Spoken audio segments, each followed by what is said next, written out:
안녕하세요. 미래를 설계하라 경제 잡학사전 구혜림입니다. 이 봄의 시작을 알리는 절기 입춘입니다. 오늘 입춘인데 날씨는 좀 그렇지 못한 것 같아요. 날씨가 정말 추웠는데요. 그렇지만 여러분의 계좌에는 봄바람이 불기를 바라면서 오늘 밤도 두 분의 아나운서와 함께 경제 이야기 나눠보도록 하겠습니다. 오늘은 정소희, 김희주 아나운서와 함께 하겠습니다. 여러분 안녕하세요. 안녕하세요. 네, 그러면 간밤에 미증시부터 확인해 봐야 할 것 같은데요. 이 미증시, 이 딥시크의 여파와 함께 이 관세 정책에 대한 리스크까지 더해지면서 정말 여러 가지 이슈가 혼재되어 있었습니다. 자, 소희 아나운서, 미국 증시 어떻게 좀 흘러갔을까요? 네. 오늘 미국 증시 벌써 1월이 끝나고 오늘 2월의 첫 거래일이었습니다. 우리 증시 살펴보기에 앞서서 먼저 지난 금요일 1월의 마지막 미증시 함께 살펴보겠습니다. 지난 금요일 뉴욕 증시 3대 지수 모두 하락 마감했는데요. 이 트럼프 대통령이 캐나다와 멕시코 또 중국의 관세 부과 방침을 강행할 것이다라는 입장을 재확인하면서 뉴욕 증시가 전반적으로 하락했습니다. 먼저 다우존스 0.75% 내린 44,544.66포인트로 종가 형성했고요. 나스닥도 마찬가지로 0.28% 밀리면서 19,627.44포인트로 마감했습니다. 또 S&P 500도 0.5% 하락하면서 6,040.53포인트로 마감하는 하루였습니다. 이날 뉴욕 증시 강세로 출발했었는데요. 페드가 가장 주시하는 지표 중에 하나인 12월 PEC 지수가 2.6%로 굉장히 시장 예상치에서 크게 벗어나지 않는 수준으로 무난하게 나와줬습니다. 그러면서 뉴욕 증시도 안정적으로 올라가고 있었는데요. 다만 이 상승 흐름이 백악관 기자회견 이후에 하락으로 전환됐습니다. 백악관에서는 2월 1일부터 예정대로 멕시코와 캐나다에 25%씩 또 중국에는 10%의 관세를 부과할 것이다라는 내용을 발표했는데요. 로이터 통신에서 그 전에 관세 부과가 3월 1일로 연기될 수 있다라고 보도를 했었는데 이 내용을 정정하면서 기존에 발표했던 강력한 관세 정책을 그대로 강행하겠다라는 입장을 내놨습니다. 그러면서 뉴욕 증시가 하락하기 시작했고요. 또 오후에는 트럼프 대통령이 별도로 관세에 대한 입장을 밝히면서 2월 18일부터 캐나다의 석유 및 가스, 또 철강, 알루미늄, 구리까지 관세를 부과할 것이라고 얘기했습니다. 유럽연합에도 관세를 부과하겠다라는 입장까지 내놓으면서 미국 증시 아주 크게 출렁였습니다. 그러면서 급락을 했고 또 결국에는 3대 지수 모두 하락으로 마감할 수밖에 없는 하루였습니다. 자세한 내용 종목별로 함께 살펴보면서 더 이야기해 보도록 하겠습니다. 이 히트맵에서도 보실 수 있다시피 전반적으로 붉은색이 더 많은 하락장이었습니다. 먼저 M7 기업 중에 애플부터 살펴보시죠. 애플은 이 전날에 마감한 후에 24년도 4분기 호실적을 발표하면서 오름세로 장 시작했었습니다. 호실적을 발표하기는 했지만 아이폰 판매가 중국에서 부진하면서 판매량은 예상에서 크게 못 벗어났었는데요. 하지만 최근 이슈가 되고 있는 이 딥시크가 오히려 애플에게는 호재가 되어줬습니다. 이 AI 후발주자인 애플이 중국에서 AI 기능을 출시할 수 있을 것이다라는 분석이 나오면서 애플은 오히려 상승할 수 있는 하루였는데요. 다만 금요일 한때 4%까지 올라갔지만 다만 이 트럼프의 관세 정책이 재확인되면서 아이폰의 수출 타격 우려감에 투자자들은 매도로 돌아섰고요. 결국에는 0.67% 하락으로 마감했습니다. 이어서 엔비디아 보시면요. 이 딥시크 여파가 계속해서 이어지고 있습니다. 이 트럼프 대통령과 젠슨 왕 대표가 회동한다라는 소식이 전해지면서 소폭 상승하는가 했었는데 결국엔 딥시크 여파와 관세 우려가 확산되면서 이 31일에도 3.67% 밀리는 모습 보여줬습니다. 지난 5거래일 동안 무려 16%가 급락한 건데요. 시가총액 3조 달러도 무너졌습니다. 이렇게 엔비디아가 밀리면서 필라델피아 반도체 지수도 함께 하락했고요. 0.29% 하락하는 모습이었습니다. 엔비디아 말고도 AMD와 인텔도 각각 2.45%, 2.9% 조금 크게 밀리면서 전체적으로 반도체 지수 굉장히 힘든 하루였습니다. 그래도 브로드컴이 2.6%, 퀄컴도 0.58%, 또 TSMC도 0.56% 상승해주면서 그나마 이 반도체 지수의 낙폭을 줄여주는 역할을 해줬습니다. 다른 M7 기업 보시면요. 전일 급락했던 마이크로소프트는 그래도 보합권에서 0.02% 상승하면서 움직임은 거의 없었고요. 아마존과 테슬라, 구글은 1% 넘게 상승했습니다. 메타는 0.32% 소폭 상승했는데요. 역시 호실적을 발표한 것에 이어서 이 저크버그가 AI 인프라에 대한 굉장히 강한 자신감을 보여줬었습니다. 그러면서 올라왔던 주가가 이틀 연속으로 상승세 이어가고 있습니다. 지난 금요일에 가장 부진했던 업종, 바로 에너지 업종이었는데요. 에너지 업종에서 가장 주요 종목이라고 할 수 있는 엑손모빌 그리고 쉐브론이 이날 실망스러운 실적 발표를 하면서 각각 2.5%, 또 4.6% 하락했습니다. 그러면서 전반적으로 이 에너지 업종도 빨갛게 물들어버린 모습입니다. 이렇게 지금 연이은 실적 발표, 또 트럼프 관세 정책의 딥시크 여파까지 조금은 혼란스러운 뉴욕 시장인데요. 그렇지만 전문가들은 딥시크 여파가 점점 사라지고 있고, 또 이번 주에 엔비디아와 구글, 아마존의 실적 발표가 있기 때문에 이 이후에는 딥시크의 영향이 더 사라지지 않을까 하는 분석 내놓고 있습니다. 이어지는 일정들도 저희와 함께하면서 투자 흐름 체크해 보시면 좋겠고요. 그럼 오늘 주요 지표도 한번 살펴보도록 하겠습니다. 국제유가는 지난 31일에 0.28% 내린 배럴당 72.53달러로 종가 형성했었는데요. 다만 이 이후에 트럼프 대통령의 직접적인 관세 부과 발언이 있으면서 배럴당 73.81달러로 1.5% 급등했었습니다. 오늘은 살짝 오르면서 배럴당 73.90달러로 현재 형성이 되어 있고요. 또 국제 금 가격은 최근에 사상 최고치에 근접한 상황이었죠. 2,800달러를 돌파하면서 계속 치솟았던 금 가격이 31일에는 살짝 후퇴하면서 1월에 트라이온스당 2,835선에서 마감을 해줬고요. 오늘은 그래도 살짝 떨어지면서 2,814.40달러로 현재 진행 중입니다. 또 환율 살펴보시면요. 31일에는 0.85% 오르면서 1,458.30전으로 마감했었고요.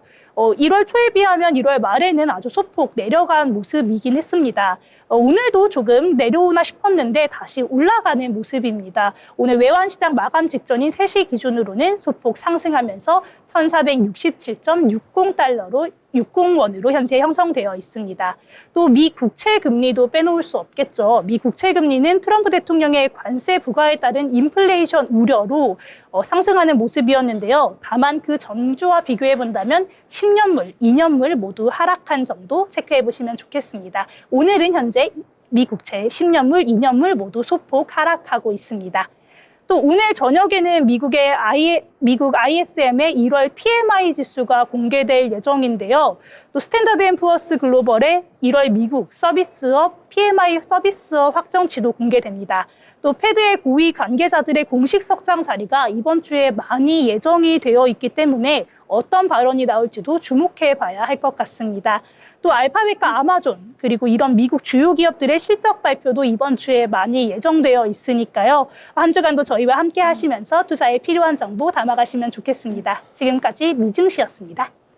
네, 미국 증시 전반적으로 자세하게 짚어주셨습니다. 항상 미증시의 상황에 따라서 국내 증시 이렇게 연동되어 있는 측면이 있기 때문에 체크를 해봐야 하는데요. 결국에 트럼프 대통령 이 관세를 부과하기로 강행을 좀 했습니다. 이 캐나다와 멕시코에는 25%, 중국에는 10% 관세를 부과하기로 결정을 했는데요. 또 2월 18일까지는 캐나다 등의 이 석유와 가스, 철강, 알루미늄, 이 구리 등 관세를 부과할 것이다라는 발표까지 이어지면서 유럽연합에도 이 관세를 부과하겠다라는 결정을 하기도 했습니다. 이에 따라서 주가지수, 이 PC 물가지수가 좀 괜찮게 나왔기 때문에 좀 지수는 견조하게 움직이나 싶었는데요. 결국에는 하락 전환하면서 마감하는 모습까지 나타났습니다. 자, 트럼프의 이렇게 관세 전쟁이라고 표현을 해야 할 만큼 중대한 결정 이후에 국내 증시는 물론이고요. 이 글로벌 시장 전반적으로 큰 영향을 주고 있는 모습 나타나고 있는데요. 이에 따라서 영향을 받는 섹터들, 좀 수혜를 받는 섹터도 있고요. 많이 좀 악영향을 받는 섹터도 있습니다. 자, 이번에는 수혜를 받을 수 있는 섹터, 업종 어떤 것들이 있는지 한번 살펴보려고 하는데요. 희주 아나운서는 좀 수혜받는 쪽을 보셨다고요? 네, 맞습니다. 이 트럼프 관세가 시작되면서 대부분의 종목이 오늘 하락 마감하는 모습 보였습니다. 많이 아쉬웠는데 그렇지만 그래도 이런 관련된 주제에서 수혜받는 종목은 있지 않을까 하는 그런 생각 많이 하셨을 것 같아요. 역시나 그래서 주목을 받아서 에코바이오가 오늘 급등 흐름 보였는데요. 에코바이오 오늘 그 영향 받아가지고요. 크게 상승하는 모습 보였습니다. 트럼프가 값싼 에너지와 이 미국의 트럼프 대통령이 값싼 에너지와 미국의 에너지 패권을 위해서 석유와 천연가스 등의 시추를 늘리겠다고 공언한 상태인데요. 첫 번째 임기 중에 탄소 포집 세 공제 금액을 톤당 20달러에서 50달러로 늘린 가운데 현재는 85달러까지 늘어난 상태입니다. 이와 관련해서 일론 머스크는 또 4년에 걸쳐서 탄소 포집 경연대회를 진행해 왔는데요. 이 경연대회는 연간 1기가톤, 그러니까 10억 톤의 이산화탄소를 제거할 수 있는 기술을 입증한 사람이 5천만 달러의 우승 상금을 차지합니다. 오는 4월 22일 결정된다고 하는데요. 개인적으로 또 어떤 기업이 선정이 될지, 어떤 사람이 선정이 될지 굉장히 궁금해지는데 이렇게 이 트럼프 정부는 탄소 포집에 대해서 관심도가 굉장히 높습니다. 여기에서 에코바이오는 바이오 가스 고질화 및 수소 생산 기술을 세계 최초로 시작한 회사이고요. 현재 실증 중에 있습니다. 관련 섹터 전망에 영향 받아서 오늘 에코바이오 장중에 17% 이상 급등하는 흐름 보이기도 했습니다. 네, 트럼프 정부 들어서면서 좀 친환경적인 에너지 쪽으로는 이제 힘을 좀 쏟지 않겠다라고 밝혔었는데요. 하지만 반대로 탄소 포집과 관련해서는 좀 긍정적인 입장을 내비치고 있습니다. 일론 머스크도 마찬가지고요. 이에 따라서 좀 트럼프 2기 정부에서는 탄소세 부과한다는 정책까지 나오고 있기 때문에 에코바이오 오늘 관련 종목으로 좀 급등하는 모습을 보였거든요. 함께 챙겨보시면 좋을 것 같습니다. 자, 이번에는 뉴스에서 저희가 확인할 수 있는 글로벌 이슈, 또 국내 이슈까지 한꺼번에 정리해서 소개해 드리려고 하는데요. 자, 소희 아나운서 오늘 세 가지를 준비를 하셨다고요? 네, 맞습니다. 오늘 신문에서 발췌한 뉴스 기사 전해드리는 뉴스 브리핑 시간입니다. 네, 그럼 첫 번째 뉴스부터 한번 만나보겠습니다. 네, 첫 번째 뉴스입니다. 트럼프발 강달러 랠리, 캐나다 달러 가치 20년 내 최저라는 제목의 이 기사인데요. 이 도널드 트럼프 미국 대통령의 캐나다, 멕시코, 중국을 상대로 한 관세 폭탄이 현실화되면서 이 달러 강세로 인한 신흥국 통화 위기가 가능성이 짙어지고 있습니다. 이 트럼프 관세 정책의 표적이 된 캐나다의 경우에는 20여 년 만에 최저 수준까지 통화 가치가 하락한 모습인데요. 현지 시간 1일 블룸버그는 트럼프 대통령이 캐나다, 멕시코의 수입품에 10에서 25%의 관세를 부과하기로 한 약속을 강행하겠다고 밝힌 지난 30일. 이 뉴욕 외환시장에서 캐나다 달러와 멕시코 페소의 달러 대비 가치는 급락했다고 전했습니다. 페소의 경우 이날 하루에만 1.1%가 내렸고요. 5거래일 하락률은 2%에 달하는 모습이었는데요. 캐나다 달러 역시 5거래일 연속으로 하락세 이어가면서 달러 대비 1.4% 평가 절하됐습니다. 미국 달러 대비 캐나다 달러의 가치는 2003년 이후 20여 년 만에 최저치를 기록 중인 상황입니다. 네, 다음 뉴스도 함께 전해드리겠습니다. 빌 게이츠, 가상자산 전혀 쓸모없어 스스로 속이고 있는 것. 좀 굉장히 강력한 뉴스를 전했는데요. 이 세계 최대의 소프트웨어 업체 마이크로소프트의 공동 창업자인 빌 게이츠가 가상자산에 대해서 전혀 쓸모없다라는 입장을 내비쳤습니다. 이 빌 게이츠는 자서전 소스코드 출간을 앞두고 뉴욕타임즈와 인터뷰를 진행했는데요.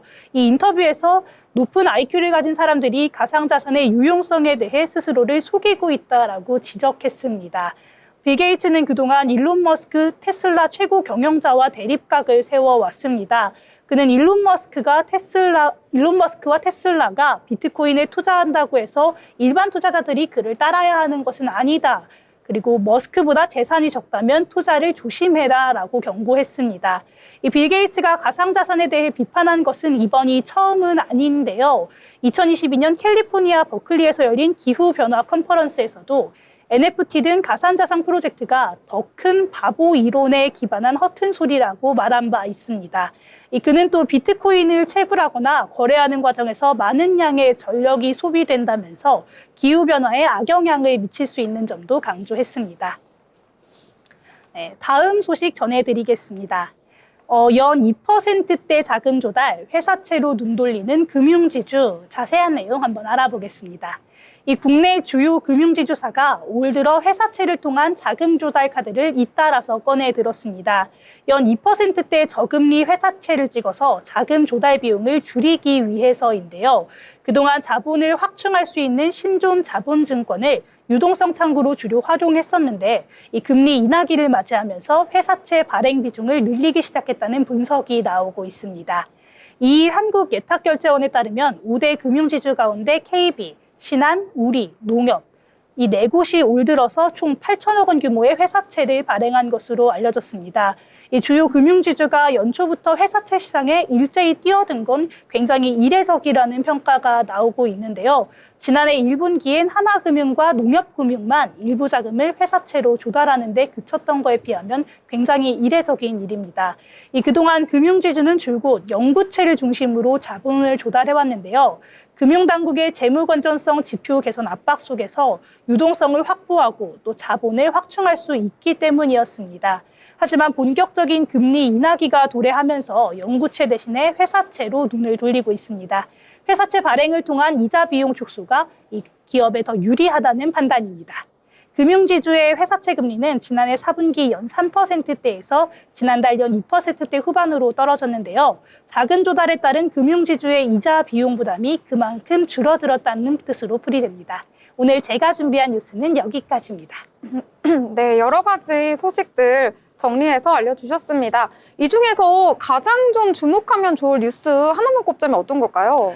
아무래도 이 국내 뉴스지 않을까 싶은데요. 이 은행주들이 일제히 회사채를 발행하기 시작했다라는 게 굉장히 이례적인 일이기 때문에 은행주들의 흐름 움직임 한번 살펴보시면 좋을 것 같습니다. 또 이 밸류업 지수도 은행주와 긴밀하게 연관이 되어 있기 때문에요. 은행주 흐름, 금융주 흐름 함께 살펴보시면 좋을 것 같습니다. 네, 금융주 말씀해 주셨는데 지난주까지만 해도 밸류업 프로그램에 대한 기대감으로 좀 상승하는 흐름 보였었는데 오늘 좀 일제히 하락하는 모습 보였더라고요. 함께 뉴스와 챙겨보시면서 주가의 흐름 지켜보시면 좋을 것 같습니다. 자, 이렇게 미증시 또 국내 증시까지 폭넓게 깊이 있게 알아봤습니다. 저희와 함께 하시면서 미래를 위한 설계, 포트 함께 만들어 나가시길 바라겠습니다. 더불어 본 방송에서 제공하는 정보는 투자 판단을 위한 조언일 뿐 해당 종목의 가치, 상승과 하락에 대해서는 보장하지 않습니다.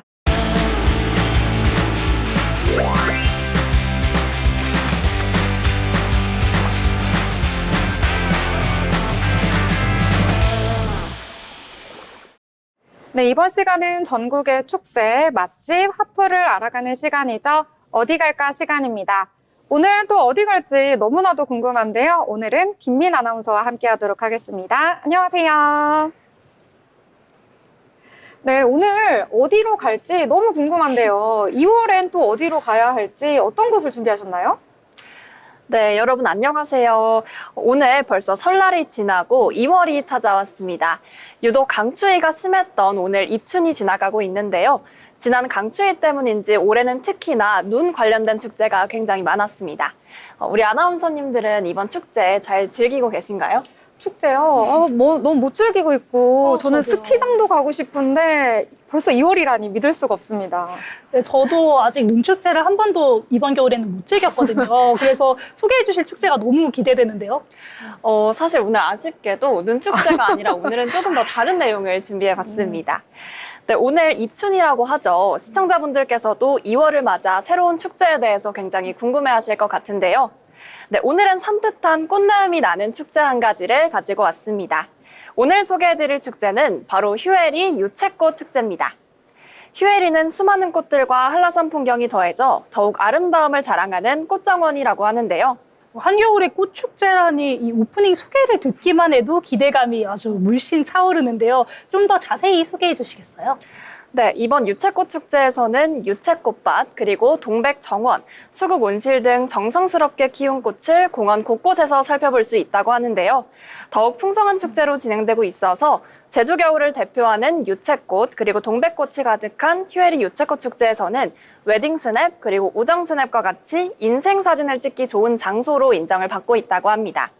그래서 제주 여행의 필수 코스로 또 자리 잡고 있다고 하는데요. 이곳에서는 유채꽃뿐만 아니라 다양한 체험거리, 그리고 동물 먹이주기 체험, 또 전통놀이 등을 함께 할 수 있기 때문에 아이들을 방문한 그리고 가족분들께서는 더할 나위 없이 행복한 시간을 보낼 수 있다고 하네요.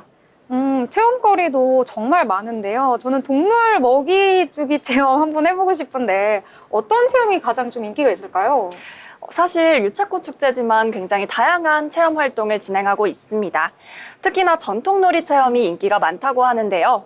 요즘 아이들이 접하기 힘든 전통놀이를 경험할 기회를 마련을 해주고 또 어른들은 옛 생각이 나는 추억의 놀이를 만나볼 수 있어서 일석이조라고 합니다. 굴렁쇠 체험, 돌탑 쌓기, 투호 던지기와 널뛰기, 고리 던지기 등 여러 전통놀이를 휴에리에서 가족 그리고 친구들과 함께 즐겨보며 행복한 추억을 만들어 보시면 어떨까요? 네, 정말 행복한 추억 많이 만들 수 있을 것 같습니다. 또 이 제주는 우리나라에서 가장 남쪽에 위치하고 있어서 금방 날씨도 따뜻해지더라고요. 그만큼 따뜻함을 느끼고 싶다 하면 제주로 떠나시면 좋을 것 같은데요. 들어보니까 먹이주기 체험, 특별한 먹이주기 체험이 있다고 하더라고요. 네, 맞습니다. 흑돼지야 먹이주기 체험, 그리고 미니돼지 교감 체험과 더불어 산토끼, 돼지, 염소나 이런 말처럼 먹이주기 체험도 이곳에서는 함께 진행하고 있는데요. 도시에서는 만나보기 어려운 동물 교감 체험이라니 어린아이부터 노인까지 모두 참여할 수 있는 알찬 프로그램으로 구성이 되어 있고요. 또 이곳을 많은 분들께서 이미 많이 방문해주고 계시다고 합니다. 네, 축제 행사가 정말 촘촘하게 기획이 되어 있네요. 혹시 이 방문할 때 입장료도 있을까요? 네, 개인적으로 방문해 주시는 분들은 나이에 따라 요금을 다르게 받고 있는데요. 성인의 경우는 13,000원, 청소년은 11,000원, 어린이는 10,000원을 받고 있고요. 단체의 경우에는 순서대로 각각 9,000원, 8,000원, 7,000원 순으로 받고 있습니다. 또 도민의 경우에는 단체 금액에서 1,000원씩 할인된 금액으로 안내하고 있다고 하는데요. 또 추가적으로 35개월 아이의 경우 무료 입장이 가능하고 또 단체 직군이 적용되는 직군은 홈페이지에서 자세하게 확인해 보신 후 증명서를 제시하면 혜택을 받으실 수 있다고 합니다. 또 반가운 소식으로 수험생들을 위한 이벤트를 진행하고 있는데요. 25년도 수능을 치른 수험생들을 대상으로 무료 입장을 진행하고 있다고 하니까 공부하느라 고생한 우리 수험생분들은 이곳을 방문해 보셔도 좋을 것 같습니다. 네, 요금까지 상세하게 설명해 주셨는데요. 꽃구경을 하면서 이렇게 저렴한 비용으로 즐길 수 있으니까 너무나도 합리적으로 진행이 되고 있는 이런 행사인 것 같습니다. 자, 그렇다면 축제 기간 중에 아무 때나 그냥 가도 되는 걸까요? 네, 축제 운영 기간과 시간에 맞춰 방문해 주시면 되는데요. 운영 시간은 동절기와 하절기로 나누어서 진행이 되고 있습니다.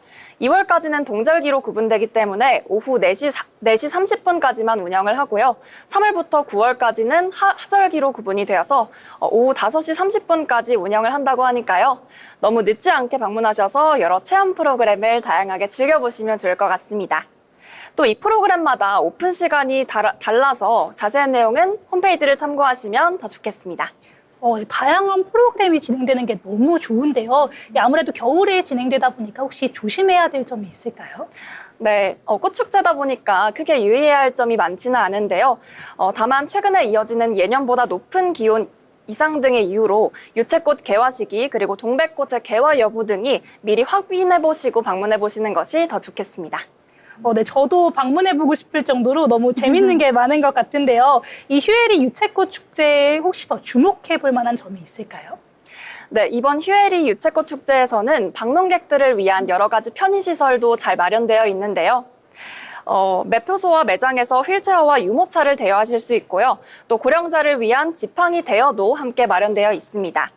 아울러 단체 관광버스 기사 휴게시설도 함께 마련되어 있어서 단체 관광객분들의 편안함을 함께 고려한 다양하게 운영할 수 있는 시설들이 많이 마련되어 있습니다. 지팡이 대여는 정말 처음 들어가지고 신기한데요. 섬세하게 신경을 많이 썼구나 이런 생각이 좀 듭니다. 자, 그럼 마지막으로 여길 찾아가는 방법, 길이 또 알고 싶은데 좀 소개해 주시죠. 네, 우선 차량으로 방문해 주시는 분들은요, 휴에리라고 치면 쉽게 찾으실 수 있을 겁니다. 또 버스를 이용하시는 분들께서는 서귀포 지선 623번 혹은 624번을 타시면 휴에리 앞에서 내려주시니까요. 자세한 노선 검색은 제주 버스 정보 시스템을 참고해 주시면 되겠습니다. 지나간 겨울 따뜻한 제주도에서 가족, 연인, 그리고 친구들과 함께 따뜻한 마음, 그리고 행복한 추억 만드셨으면 좋겠는데요. 지금까지 휴에리 유채꽃 축제 전해드렸습니다. 네, 정말 산뜻한 내용 정말 밝게 긍정적으로 소개해 주셨습니다. 지금까지 함께 해주신 김민 아나운서 감사합니다.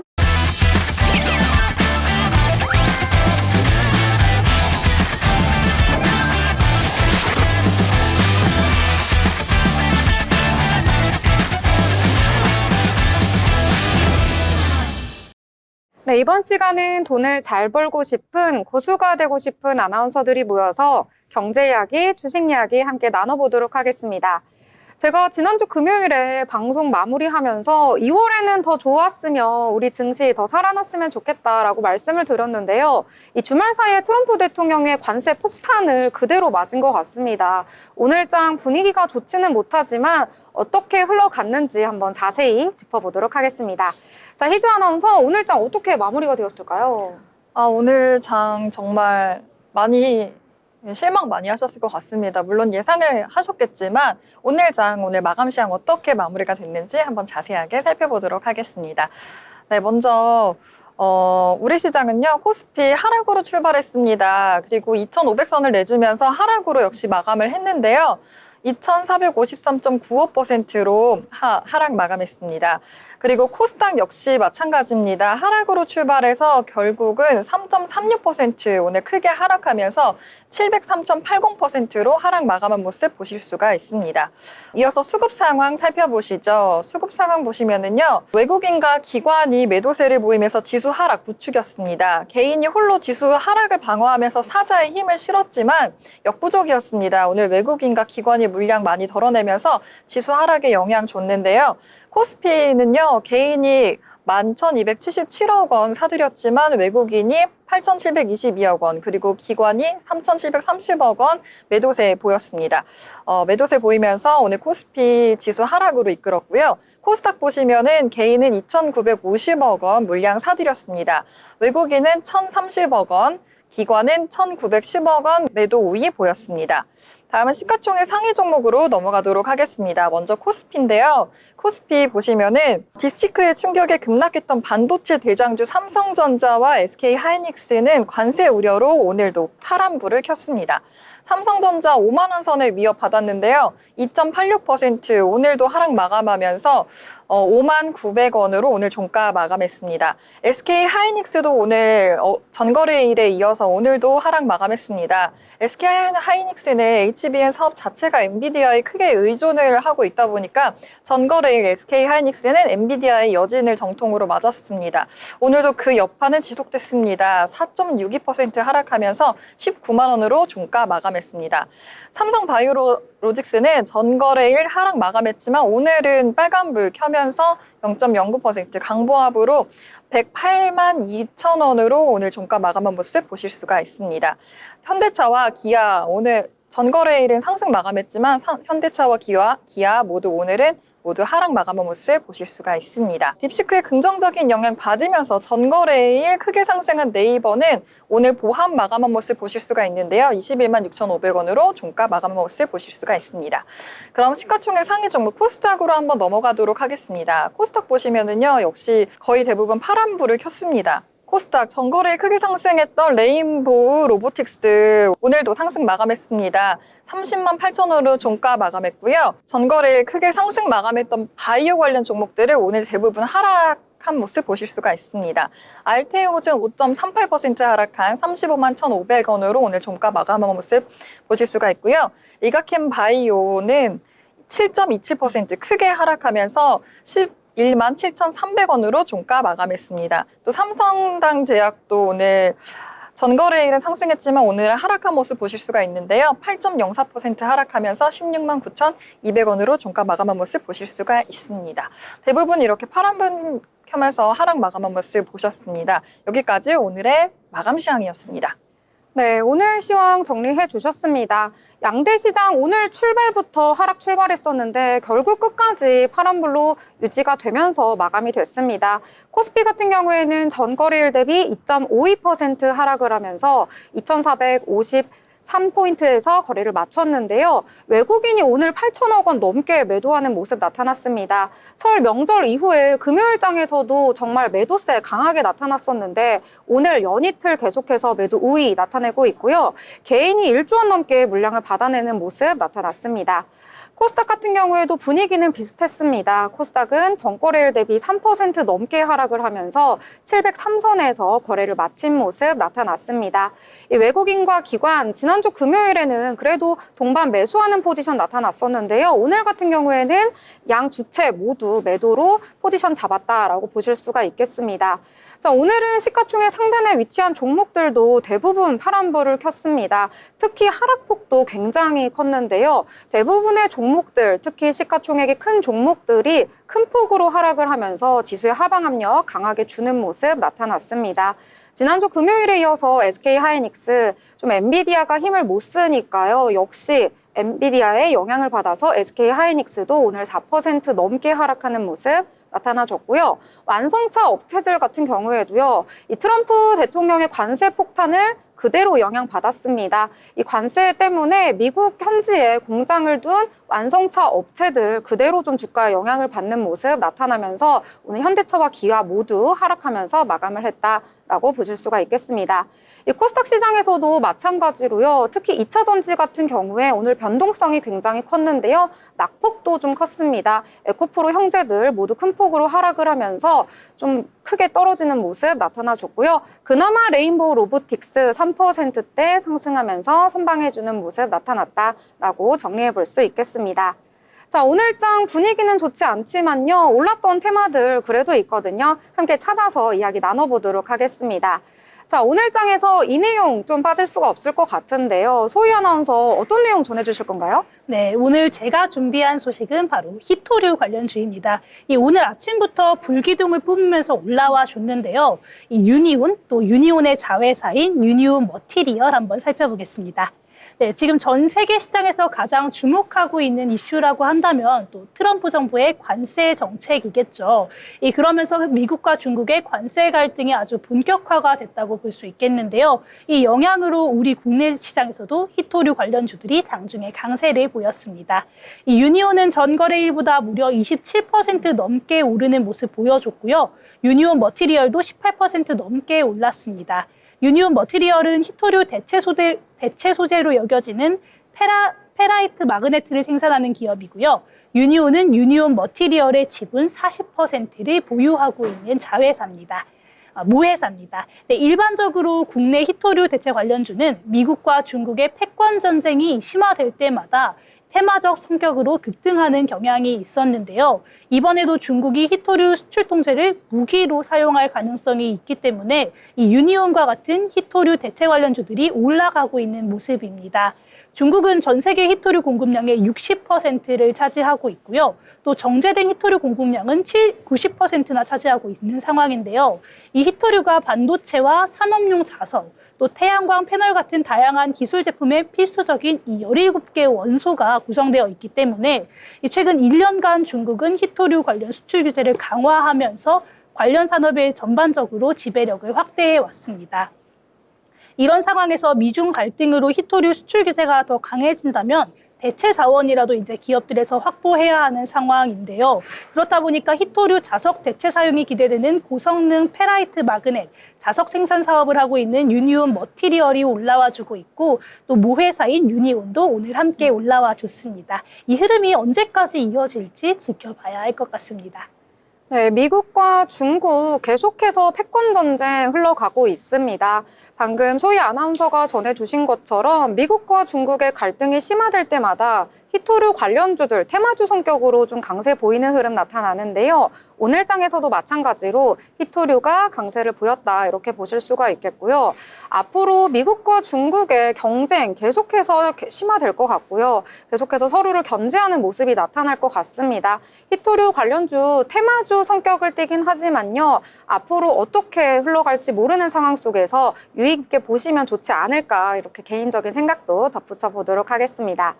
자, 오늘 장에서 또 새내기주로 입성한 종목이 있어서 희주 아나운서가 소개해드린다고 하는데요. 어떤 종목인가요? 네, 바로 이 종목은 삼양 NC캠이라는 종목입니다. 오늘 상장 첫날인데요. 강세 보였습니다. 삼양 NC캠은 2차 전지 기업인데요. 오늘 코스닥 시장에 입성했습니다. 상장 첫날 공모가보다 높은 수준에서 거래됐고요. 공모가보다 높은 수준에서 시초가를 형성해서 장 초반 주가는 공모가 대비 50% 가까이 오르기도 했습니다.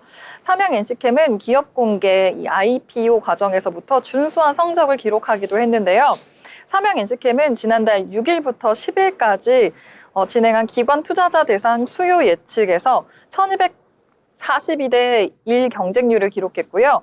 이 가운데 약 96%에 달하는 기관 투자자가 희망 공모가 상단 이상의 가격을 제시했습니다.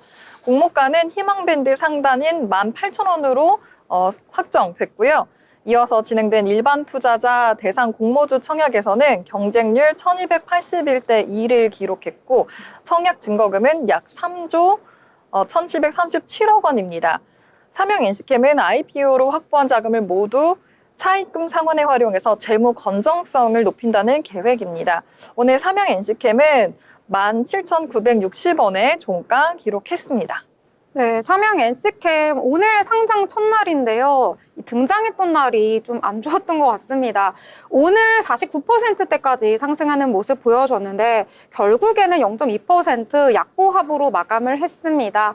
오늘 상장 첫날이라 굉장히 기대를 하셨을 것 같은데요. 공모주 받으셨던 개인 투자자분들 앞으로 반도체 관련 기업인 만큼 좀 유망하게 볼 수도 있으니까요. 함께 주가 흐름 지켜보도록 하겠습니다. 자, 다음으로는요, 이 딥시크의 여파 계속해서 국내 증시까지 이 글로벌 증시에 영향을 미치고 있습니다.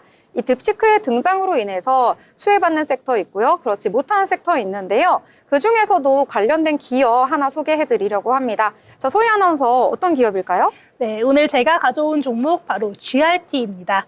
이 GRT는 코스닥에 상장되어 있는 중국 기능성 신소재 기업인데요. 이 딥시크 여파가 아직까지 전 세계적으로 영향을 끼치고 있는 지금 이 DRT는 딥시크 수혜주라고 볼 수 있습니다. 먼저 GRT는 지난해 3월 중국의 AI 서버 제조 메이저 업체인 낭조정보와 9천만 위안, 하나로 약 1,799억 원 규모의 수주 계약을 체결한 바 있는데요. 이 낭조정보가 중국 AI 서버 시장 점유율의 50% 이상을 차지한 기업인데다 또 딥시크가 AI 모델 개발을 위해 낭조정보의 고성능 AI 서버를 사용하고 있다는 소식 전해지면서 딥시크 서버 운영에 필요한 소재를 납품하는 GRT가 딥시크 수혜주로 꼽혔습니다. 이 지난 금요일에 소폭 상승하는가 싶더니 오늘 개장 직후부터 계속해서 수직 상승하고 있습니다. 이거래일 연속으로 상한가 경신하고 있고요. 오늘 29% 넘게 상승했는데요. 네, 마지막까지 힘을 내주면서 5,530원으로 종가 형성했습니다. 이 전거래일에 비하면 무려 29% 넘게 거의 30% 가까이 상승하는 모습이고요. 이 GRT뿐만 아니라 국내에 상장한 중국 반도체 기업들이 모두 강세를 보여주고 있습니다. 피델릭스도 오늘 올랐고요. 역시나 딥시크로 인해서 전 세계가 이렇게 들썩이는 모습 확인하실 수 있겠습니다. 다만 미국의 전문가들은 딥시크 수혜가 곧 잠잠해질 것이다라고 예측하고 있는데 이 투자자들의 관심이 아직까지는 매우 뜨거운 상황입니다. 네, 오늘 GRT는 상한가 기록하는 모습 보여줬는데요. 다만 유의하실 점은 시가총액 작은 종목이기 때문에 투자하실 때는 유의를 해주셔야겠습니다. 자, 저는 오늘 좀 작게 좀 올랐던 종목 테마 한번 소개해 드리려고 하는데요. 오랜만에 대왕고래 프로젝트와 관련된 종목들이 상승을 했습니다. 여기에 더해서 이름이 좀 특이한데요. 마귀상어까지 등장을 했습니다. 이게 다 뭔가 궁금하실 것 같은데요. 지금 이제 동해에 계속 지금 자원을 캐내기 위해서 뚫고 있는 상황 속에서 이 새롭게 이 울릉분지의 가스와 석유 매장 가능성이 큰 14개의 유망 구조가 추가로 발견이 됐다라는 소식이 전해지면서 관련된 종목들이 오늘 들썩이는 모습 나타나줬는데요. 이 액트지오가요, 울릉분지 일대를 추가로 분석을 했다고 합니다. 이에 따라서 14개의 매우 석유의 가능성이, 매장 가능성이 큰 분지를 발견을 했는데요. 예상 매장량이 최소 6억 8천만 배럴에서 최대 51억 배럴로 추산이 됐다고 전해졌습니다. 이 탐사 자원량이 가장 많은 유망구조 이름이 바로 마귀상어라고 하는데요. 최대 12억 9천만 배럴의 가스와 석유가 묻혀있을 가능성이 크다고 전해졌습니다. 그동안 좀 대왕고래 프로젝트에 대한 의구심 커지고 있는 상황 속에서 새롭게 좀 전해진 소식인데요. 많이 매장되어 있을 수도 있다고 하니까 어쨌든 우리나라에는 긍정적인 소식이 아닐까 싶습니다. 이에 따라서 탐사 성공률 대왕고래 20%와 비슷한 것으로 전해진다는 소식까지 함께 전해드리도록 하겠습니다. 오늘 한국가스공사 6%대 강세 보였고요. 화성밸브는 8%대 좀 견조하게 상승세 유지해줬다. 이렇게 보실 수가 있겠습니다.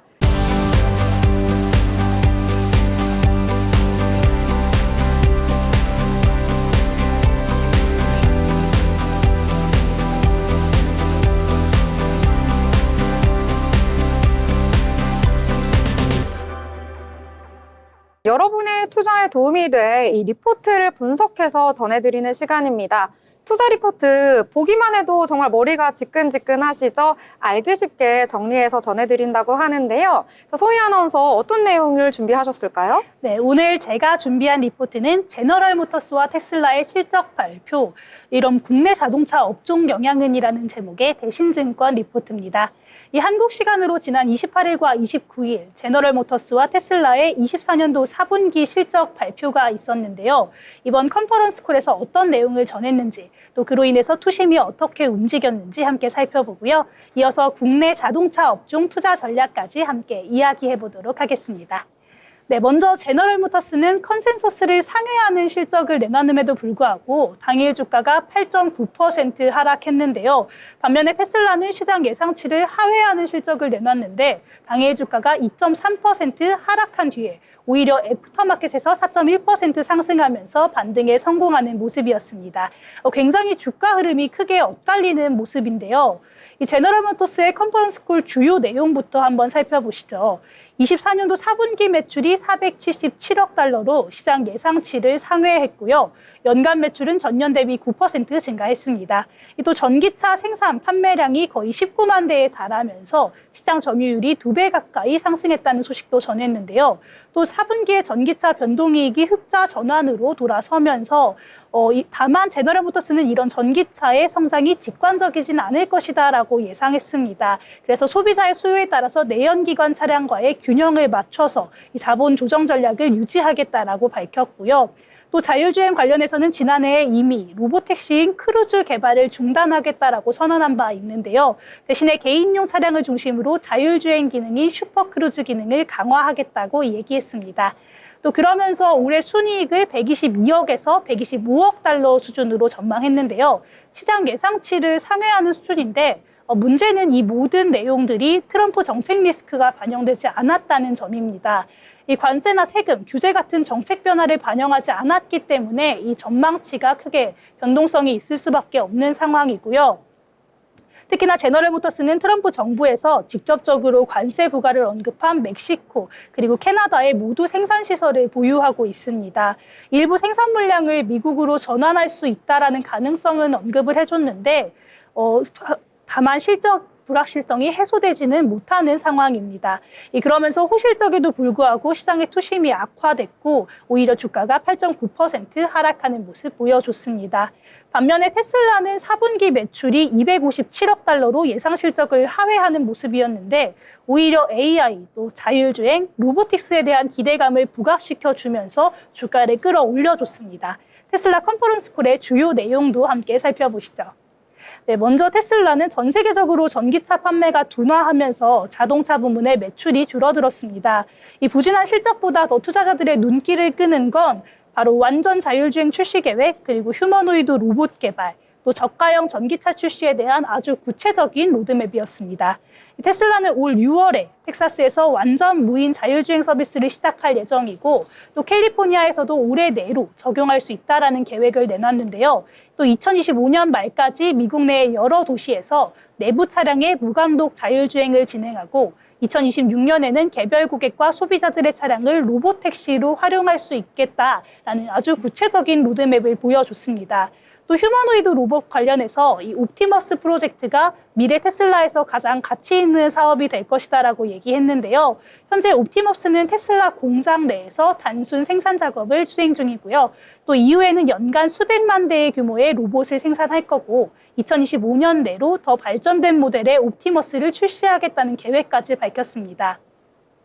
또 전기차 생산 관련해서는요, 올해 상반기 내로 저가 모델을 생산하겠다라는 계획 밝히면서 현재 캐파로는 연간 최대 300만 대 생산이 가능하다라고 얘기했습니다. 이렇게 테슬라는 완전 자율주행, 또 로보틱스 사업이 미래 성장의 핵심임을 아주 강조하면서 시장의 기대감을 끌어올려 줬는데요. 또 구체적으로 출시 계획들을 일정들을 밝혀주면서 예상보다는 못 미치는 실적을 냈음에도 애프터마켓에서 반등에 성공하는 움직임 보여줬습니다. 계속해서 테슬라 주가 현재까지도 올라가고 있는 추세였는데요. 이렇게 제너럴모터스와 테슬라의 실적 그리고 이후 주가 흐름에서 보이듯이 트럼프 정부의 관세 또 친환경차 정책 변화에 따른 실적 불확실성 또 대응 전략이 투심을 움직이는 가장 중요한 요인이라고 볼 수 있겠습니다.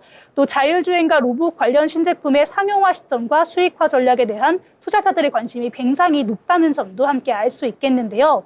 이렇다 보니까 우리 국내 자동차 업종에서도 트럼프 정책 리스크가 재차 부각되면서 단기적으로 외국인의 수급이 제한될 수 있다는 가능성이 높다는 판단입니다. 다만 24년도 이후에 국내 자동차 업종에 외국인들의 수급이 조금 안 들어왔었기 때문에 주가의 하락보다는 단기 상승 모멘텀을 제한시키는 이슈로 대응하는 걸 추천하고 있습니다. 입투자 판단을 하실 때는 정책 리스크에 덜 민감한 종목, 또 현대차와 제너럴모터스의 협력 가시화 수혜 가능한 종목, 또 자율주행과 로보틱스 모멘텀을 보유한 종목 중심으로 대응하시기를 추천한다고 대신증권 리포트는 분석하고 있습니다.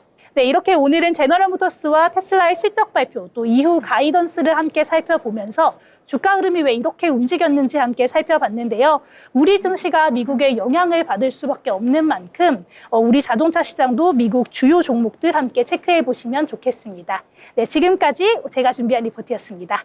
네, 리포트 분석 잘 해주셨습니다. 자, 그러면 자동차 시장 어떻게 볼 수 있는지 좀 한 줄로 요약하면 어떻게 될까요? 한 줄로 요약하자면 조금 단기 수급의 모멘텀을 제한하는 움직임으로 대응해라.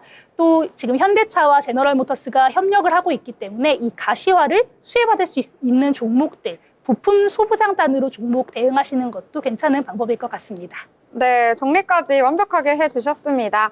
자, 저희와 함께 하시면서 미래를 위한 설계, 포트 함께 만들어 나가시길 바라겠습니다.